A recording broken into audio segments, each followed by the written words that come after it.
और करबला से लेकर शाम तक कौन सा जुल्म था जो मुसलमानों ने सैयदा सकीना पर ना किया हो। जब मैदान करबला में सब शहीद हो गए, इमाम हुसैन अकेले तन्हा रह गए। इमाम हुसैन जुलजना पर सवार हुए और जुलजना की लगाम खींचते हैं कई बार, मगर जुलजना आगे नहीं बढ़ता है। अपने सर को झुकाए अपने कदमों की तरफ देखता है। मौला हुसैन घोड़े से उतर कर देखते हैं कि शहजादी सकीना जुलजना के कदमों से लिपट कर कहती है, ए जुलजना, मेरे बाबा को ना लेकर जा।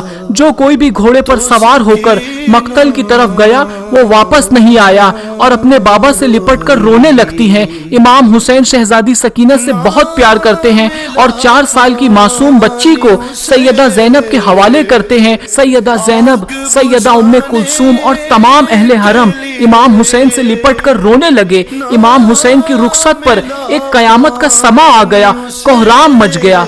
बिल आखिर इमाम हुसैन ने एहतमाम हुज्जत के बाद ऐसी जंग लड़ी कि यजीदी लोग मैदान छोड़ के भागने लगे, यहाँ तक कि यजीदी लोग 10 मील पीछे हो गए। बिल आखिर जख्मों से चूर चूर जुलजना पर सवार हैं कि आवाज़ गैब आई, पलट आ ए नफ्स मुतमइन्ना, पलट आ ए हुसैन, मैं तुझसे राजी हूँ, तू भी मुझसे राजी हो जा। बस हुक्म खुदा से इमाम हुसैन ने जुल्फ़िकार को मयान में रख लिया कि उतने में सारे यजीदियों ने एक साथ हमला कर दिया। सन्नान इब्ने अनस ने एक ऐसा नेजा मारा, आप घोड़े से जमीन की तरफ गिरने लगे। उतने में हुरमला लईन ने आपकी पेशानी पर ऐसा तीर मारा कि आप जमीन पर गिर गए। आपके गिरते ही मैदान करबला में जलजला आ गया।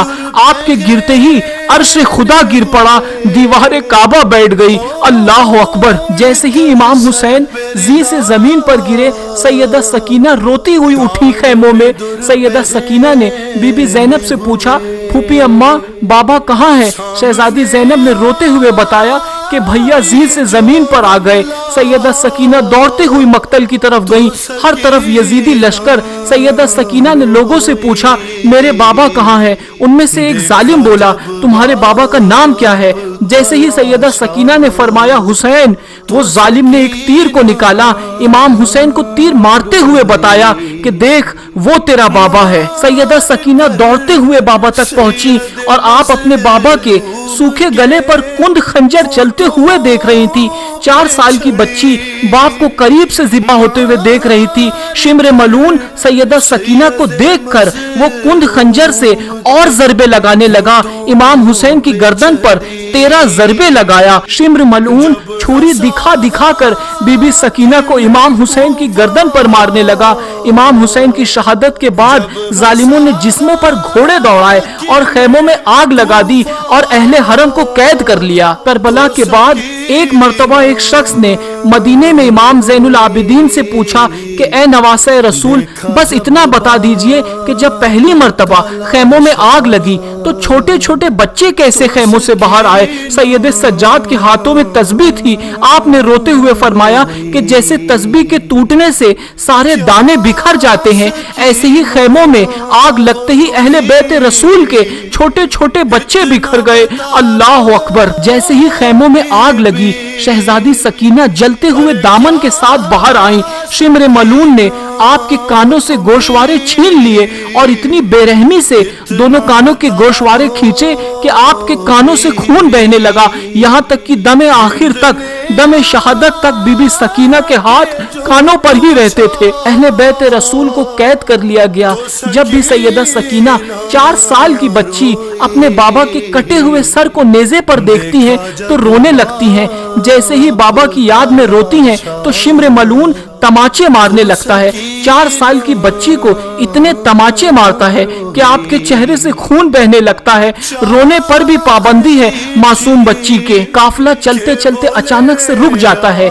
जिस नेज़े में इमाम हुसैन का सर था वो नेज़ा वहीं रुक जाता है, वहीं नस्ब हो जाता है। शिम्र गुस्ताख इमाम ज़ैनुल आबिदीन से कहने लगता है कि तुम्हारे बाबा आगे क्यों नहीं बढ़ते हैं? सैयद सज्जाद ने सैयदा ज़ैनब से फरमाया कि फूफी अम्मा, बाबा का सर ठहर गया है। सैयदा ज़ैनब ने देखा कि बीबी सकीना नहीं है। बीबी सकीना को ढूंढना शुरू कर दिया। सैयदा ज़ैनब ने देखा कि एक नकाब पोश खातून है जो बीबी सकीना को अपने गोद में लिए है और बीबी सकीना से बहुत प्यार कर रही है। सैयदा ज़ैनब ने फरमाया کہ اے بی آپ کون ہو؟ جب سے ہمیں قید کر لیا گیا ہے ہم سے ایسا رویہ کسی نے نہیں کیا۔ وہ بی نے چہرے سے نقاب کو ہٹا کر فرمایا زینب میں ہوں تیری ماں فاطمہ۔ بی زینب بھی ماں سے لپٹ کر رونے لگی۔ سیدہ زینب بی سکینہ کو لے کر واپس آ گئی۔ واپس آتے ہی شمر بی سکینہ کو تماچے مارنے لگا، کہنے لگا کہ تمہاری وجہ سے پورا قافلہ رکا ہوا تھا۔ تماچا لگتے ہی بی سکینہ چچا عباس کو یاد کر کے رونے لگی تو وہ شیطان نما انسان شمر ملعون نے بی سکینہ کو اونٹ کی پشت پر رسی سے باندھ دیا۔ بنا زین کے اونٹ کی پشت پر بی سکینہ کو رسی سے باندھ دیا اور تماچا مارتے ہوئے کہنے لگا کہ اب قافلہ نہیں رکے گا، مجھے جلدی سے جلدی یزید کے دربار پہنچنا ہے اور اپنا انعام لینا ہے۔ حسین کے سر کو میں نے ہی قلم کیا ہے، مجھے سب سے زیادہ مال و دولت ملے گا۔ جیسے ہی قافلہ شام پہنچا یزید کے دربار میں، یزید کہنے لگا اپنے سپاہیوں سے کہ یہ کون ہے؟ ان لوگوں نے کہا کہ یہ علی کی بیٹیاں ہیں۔ پھر پوچھا کہ وہ چھوٹی بچی کون ہے؟ ان لوگوں نے کہا وہ سکینہ ہے، حسین کی بیٹی ہے۔ سیدہ سکینہ دربار یزید میں اس طرح سے کھڑی تھی کہ آپ کا ایک پیر جب اوپر ہوتا تو دوسرا پیر نیچے، اور جب ایک پیر اوپر ہوتا تو دوسرا پیر نیچے۔ یزید یہ دیکھ کر کہنے لگا کہ سکینہ تم اس طرح سے کیوں کھڑی ہو؟ بی سکینہ نے کہا تمہارے سپاہیوں نے ہماری رسیوں کو اتنا شدید باندھا ہے کہ ہم ایک ساتھ دونوں پیر کو بھی نیچے نہیں رکھ سکتے ہیں۔ یزید کہنے لگا کہ رسیوں کو کھول دو، اور بی سکینہ سے کہنے لگا کہ ہم نے سنا ہے کہ تمہارے بابا تم سے بڑا پیار کرتے تھے، بابا سے ملنا چاہو گی؟ بس اتنا کہہ کر یزید لعنتی نے اس تشت میں سے کپڑا اٹھایا۔ سر حسین دکھتے ہی بی سکینہ روتے روتے آگے آ ہی رہی تھی کہ یزید کہنے لگا ایسے نہیں سکینہ، میں تمہاری محبت کا امتحان لوں گا، وہیں سے پکارو، دیکھتے ہیں کیا تمہارے بابا خود تمہارے پاس آئیں گے۔ بی سکینہ نے روتے روتے پکارا بابا میری محبت کا امتحان ہے، میرے پاس آ جائیے۔ بس بی سکینہ کا اتنا کہنا ہی تھا کہ سر حسین اٹھا اور بی سکینہ کی گود میں آ گیا۔ سیدہ سکینہ امام حسین کے رخسار پر رخسار رکھ کر رونے لگی۔ یزید نے اپنے سپاہیوں کو حکم دیا کہ سب کو زندان میں قید کر دو۔ تمام اہل حرم کو زندان میں قید کر دیا گیا۔ زندان کے ایک گوشے سے جب پرندے آتے جاتے تھے تو بی سکینہ اپنے بھائی امام زین العابدین سے پوچھتی تھی کہ بھیا یہ پرندے کہاں آ جا رہے ہیں؟ سید سجاد نے فرمایا میری بہن سکینہ وہ اپنے گھر آ جا رہے ہیں۔ اس پر بی سکینہ نے فرمایا بھیا ہم کب وطن جائیں گے؟ اور امام حسین کو یاد کرتے ہوئے روتے روتے بے ہوش ہو گئی۔ بی سکینہ نے خواب میں اپنے بابا کو دیکھا کہ مولا حسین آپ کو لینے آئے ہیں۔ سیدہ سکینہ نے بابا سے کہا بابا آپ کہاں چلے گئے تھے؟ آپ کے جانے کے بعد شمر نے میرے گوشوارے چھین لیے اور مجھے اتنے تماچے مارے۔ بابا اب آپ مجھے چھوڑ کے نہ جانا۔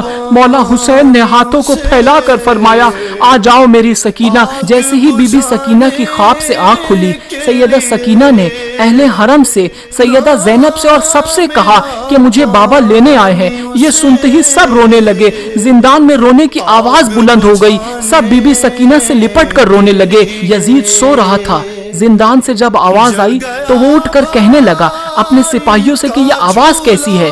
سپاہی کہنے لگے کہ لگتا ہے وہ لوگ حسین کو یاد کر کے رو رہے ہیں۔ یزید سپاہیوں سے کہنے لگا کہ ایسا کرو انہیں حسین کا سر دے دو تاکہ وہ آواز نہ کریں اور میں سکون سے سو جاؤں۔ یزید کے حکم سے سپاہیوں نے سر حسین کو اہل حرم میں دے دیا۔ امام حسین کا سر ملتے ہی سب رونے لگے۔ عابد بیمار نے بے ہوش سیدہ سکینہ کو جگایا۔ سر بابا کا پہلو میں جو بی سکینہ نے پایا، سر حسین کو گود میں لے کر بی سکینہ 4 سال کی معصومہ اتنا روئی اور روتے روتے بابا کی یاد میں دنیا سے چلی گئی۔ اللہ اور اس کے رسول اور اہل بیت رسول ہی جانتے ہوں گے کہ کس غربت کے عالم میں زندان میں عابد بیمار نے قبر سکینہ بنائی اور کیسے بنائی ہوگی۔ یا اللہ، امام حسین کی یتیمہ سیدہ سکینہ کے مصائب کو سن کر جس کی آنکھوں میں آنسو کا ایک قطرہ بھی آ گیا، ان آنسوؤں کو رومال زہرا میں جگہ عنایت فرما۔ الہی آمین۔